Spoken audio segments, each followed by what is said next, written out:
തദ്ദേശ സ്വയംഭരണ വകുപ്പ് മന്ത്രിയുമായിട്ടൊരു തുറന്ന കത്ത് പോലും നടന്നുകൊണ്ടിരിക്കുകയാണ്. ഇപ്പോൾ ഏറ്റവും ഒടുവിലായിട്ട് മന്ത്രി എഴുതിയിട്ടുള്ള കത്തിൽ പറയുന്നത് പ്രായോഗികമായിട്ടുള്ള ഒരു നിർദ്ദേശമൊന്നും അങ്ങയുടെ ഭാഗത്തുനിന്ന് ഉണ്ടായിട്ടില്ല എന്നുള്ളതാണ്. കണ്ണടച്ചിരുട്ടാക്കിയാണ് പ്രതിപക്ഷം. അല്ല, മന്ത്രി പറയുന്നത് അരി എത്ര എന്ന് ചോദിച്ചപ്പോൾ പയർ അഞ്ഞാഴി എന്ന് തിരിച്ചു പറയുകയാണ്.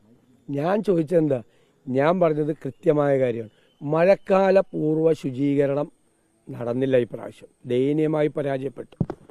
അതിൻ്റെ ദുരിതഫലം കേരളം അനുഭവിക്കുകയാണ്. വ്യാപകമായ പകർച്ചവ്യാധികളാണ്.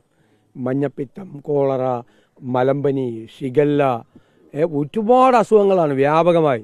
150-150 ആളുകൾ മരിച്ചു ഇതുവരെ. അപ്പം മഴക്കാല പൂർവ്വ ശുചീകരണം നടത്തേണ്ടത് തദ്ദേശ സ്വയംഭരണ വകുപ്പാണ്. അവരുടെ പരാജയമാണ് ഈ പകർച്ചവ്യാധികൾ വളർന്നതിന് കാരണം. ഇതാണ് ഞാൻ പറഞ്ഞത്. അതിന് കഴിഞ്ഞ 8 വർഷക്കാലം ഗവൺമെൻറ് ചെയ്ത കാര്യങ്ങളാണ് പറയുന്നത്. അതൊന്നും ഇവിടെ തർക്ക വിഷയമല്ല. അദ്ദേഹം പറഞ്ഞു എന്താണ്, ഹരിതകർമ്മ സേനയോട് എന്തിനാണ് ഈർഷ്യ? ഞാൻ ഹരിതകർമ്മ സേനയെക്കുറിച്ച് എവിടെയാണ് പറഞ്ഞത്? ആ പാവം മനുഷ്യരെക്കുറിച്ച് ആരെങ്കിലും പറയാം?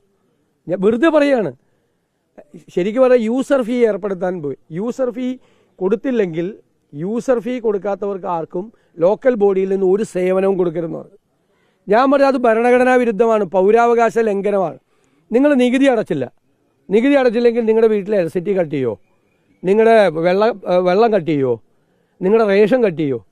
അങ്ങനെ ചെയ്യാൻ പറ്റുമോ? നികുതി അടച്ചില്ലെങ്കിൽ അതിൻ്റെ നടപടിക്രമങ്ങളുണ്ട്. അല്ലാതെ നിങ്ങൾക്ക് എല്ലാ സേവനങ്ങളും നിങ്ങൾക്ക് നിഷേധിക്കുക.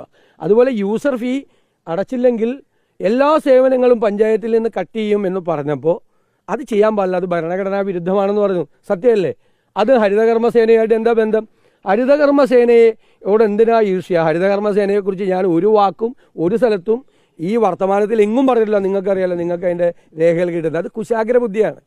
പറയാൻ മറുപടി ഇല്ലാതെ വന്നപ്പോൾ ഹരിതകർമ്മ സേനയെ പ്രതിപക്ഷ നേതാവ് പറഞ്ഞു. ഇത്രയും ബുദ്ധി കാണിച്ചിരുന്നെങ്കിൽ സ്വന്തം വകുപ്പ് കുറെ കൂടെ നന്നായിട്ട് കൊണ്ടുപോയിരുന്നു.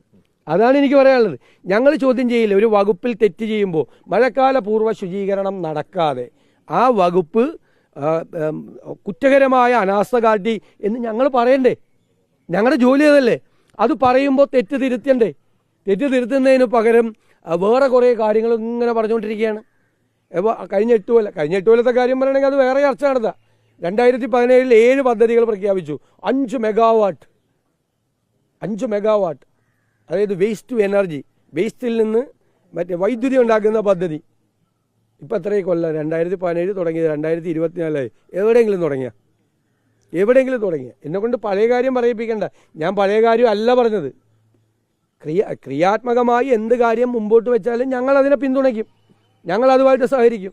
ഇപ്പം നിപ്പ പ്രതിരോധം സർക്കാർ ഏർപ്പെടുത്തുമ്പോൾ ഞങ്ങൾ പൂർണ്ണമായി സഹകരിക്കുമെന്നാണ് പറഞ്ഞത്.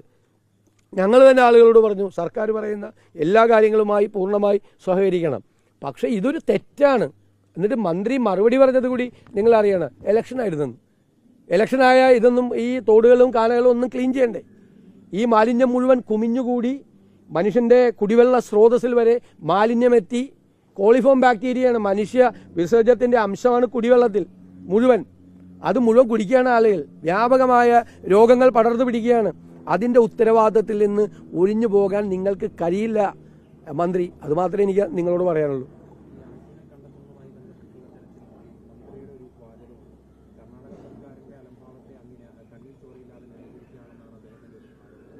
അല്ല, അവിടെ ഒരു പ്രോസസ്സ് നടന്നുകൊണ്ടിരിക്കുകയല്ലേ. ഞാൻ പറഞ്ഞല്ലോ, ഇന്നാലും ഇവിടെ ദുരന്തം ഉണ്ടായില്ലേ, കവളപ്പാറ ഇല്ലേ? ആ ദുരന്തത്തിൽ എത്ര പേരുടെ ബോഡി കിട്ടിയിട്ടില്ല? കാണാതായ ആളുകളുടെയും കണ്ടു കിട്ടിയ ബോഡിയുടെയും തമ്മിൽ വ്യത്യാസമില്ലേ? ഇതൊരു ദുരന്തമല്ലേ? ഞാൻ കർണാടക സർക്കാരിനൊന്നും ന്യായീകരിച്ചില്ല. ഇതൊരു ദുരന്തമാണ്. 10 പേരും മണ്ണിനടിയിൽ പോയി, 7 പേരെ കിട്ടി, ബാക്കി 3 പേരെ കിട്ടിയിട്ടില്ല. ആ പ്രോസസ്സ് നടന്നുകൊണ്ടിരിക്കുകയാണ്. ഇപ്പോൾ റഡാറ് സൂചിപ്പിച്ചു എന്ന് പറയുന്ന സ്ഥലത്തൊന്നും ഈ വണ്ടിയില്ല, ആളുമില്ല. ഇപ്പോൾ വീണ്ടും പുഴയിലേക്ക് തിരച്ചിൽ മാറിയിരിക്കുകയാണ്. ദുരന്തത്തിൻ്റെ ആഴം എത്രയാണ്? കേരളത്തിൽ ഉരുൾപൊട്ടിയിട്ട് കാണാതെ പോയിട്ട് ഇതുവരെ കിട്ടാത്ത ആളില്ലേ? ഞാനീ പറഞ്ഞ പോലെ എത്ര പേരെയാണെന്ന് കാണാതെ പോയിട്ട്? എത്ര വ്യത്യാസമാണ്? കാണാതെ പോയ ആളുകളും കണ്ടു കിട്ടിയ ആളുകളും തമ്മിലുള്ള വ്യത്യാസം എത്രേ? ഒരു ഗവൺമെൻറ് ഒരു നടപടി ചെയ്തുകൊണ്ടിരിക്കുകയാണ്. അവർ ചെയ്യട്ടെ. 7 പേരെ കിട്ടി, 3 പേരെ കിട്ടിയിട്ടില്ല. അതിൽ നമ്മുടെ അർജുനും കൂടി ഉണ്ട്. എത്രയും കിട്ടട്ടെ എന്ന് പ്രാർത്ഥിക്കുന്നു. ഞാനെന്തിനാ സർക്കാരിനെ ന്യായീകരിച്ചു? ഇതൊക്കെ രാഷ്ട്രീയം കലർത്തുന്നത് ആരാ? കർണാടക ഗവൺമെൻറ് BJP ആയിരുന്നെങ്കിൽ മന്ത്രി ഇത് പറയില്ലല്ലോ. കോൺഗ്രസ് ആയതുകൊണ്ടാണ് പറയണത്. ഞാനൊന്നും ന്യായീകരിച്ചില്ല. ഞങ്ങളെല്ലാവരും KC വേണുഗോപാൽ മുഖ്യമന്ത്രിയെ നിരന്തരമായി ബന്ധപ്പെട്ടു. ഞാൻ ഉപമുഖ്യമന്ത്രിയായിട്ട് എനിക്ക് കൂടുതൽ അടുപ്പം. ഞാൻ അദ്ദേഹത്തെ നിരന്തരമായി വിളിച്ച് അദ്ദേഹത്തിൻ്റെ ഓഫീസുമായി വിളിച്ചുകൊണ്ടിരിക്കുന്നു. ഞങ്ങളുടെ മഞ്ചേശ്വരം MLA ഞങ്ങൾ അവിടെ പറഞ്ഞു വിട്ടു. നമ്മുടെ കോഴിക്കോട് MP ശ്രീ രാഘവൻ അവിടെ പോയി. എല്ലാവരും ബന്ധപ്പെട്ടുകൊണ്ടിരിക്കുന്നുണ്ട്. ഗവൺമെൻറ്റും ബന്ധപ്പെടുന്നുണ്ടാവും. ട്രാൻസ്പോർട്ട് മന്ത്രി വളരെ വ്യക്തമായിട്ടത് പറഞ്ഞല്ലോ. അദ്ദേഹം പറഞ്ഞല്ലോ സർക്കാരിനെ എങ്ങനെ കുറ്റപ്പെടുത്താൻ പറ്റും, സർക്കാർ അത് ചെയ്തുകൊണ്ടിരിക്കുകയല്ലേ എന്ന് ട്രാൻസ്പോർട്ട് മന്ത്രി പറഞ്ഞല്ലോ. ട്രാൻസ്പോർട്ട് മന്ത്രി പറഞ്ഞത് ഈ മന്ത്രി കേട്ടില്ലേ?